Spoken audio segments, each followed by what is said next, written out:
Si ces choses sont en vous et y abondent, elles ont pour effet de ne pas vous laisser inactifs ni stériles pour ce qui concerne la connaissance de notre Seigneur Jésus-Christ. Car celui en qui elle ne se trouve pas est aveugle. Il a la vue courte. Il a oublié la purification de ses péchés d'autrefois.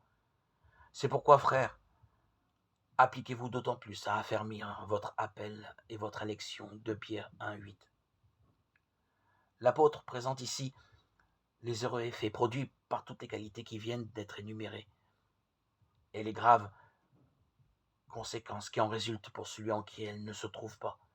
Une vie marquée par ces caractères serait une vie pleine et abondante, selon le désir du Seigneur, qui veut que ses brebis aient la vie et qu'elle l'ait en abondance. Jean 10, 10. Notre connaissance du Seigneur Jésus ne serait alors ni stérile ni vaine. La vie de piété pratique est une vie fructueuse pour Dieu, et elle est utile et bénie pour l'homme. Ces caractères de la vie de piété peuvent manquer à une personne bien qu'elle possède la vie divine. Elle tombera alors dans l'aveuglement spirituel.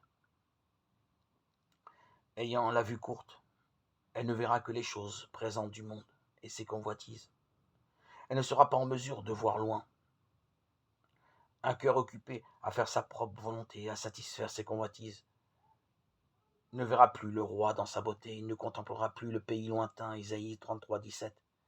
Si nous ne nous attachons pas à vivre cette vie de piété, nous oublierons l'œuvre infinie par laquelle nous avons été purifiés de nos péchés. Nous perdrons de vue la gloire à venir.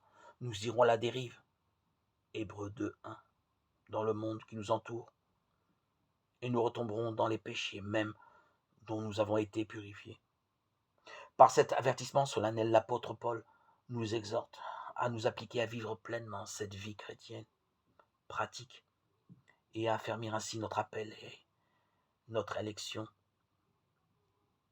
Nous gardons alors dans nos propres âmes un sentiment toujours renouvelé de notre élection et nous rendons un témoignage clair devant ceux qui sont autour de nous.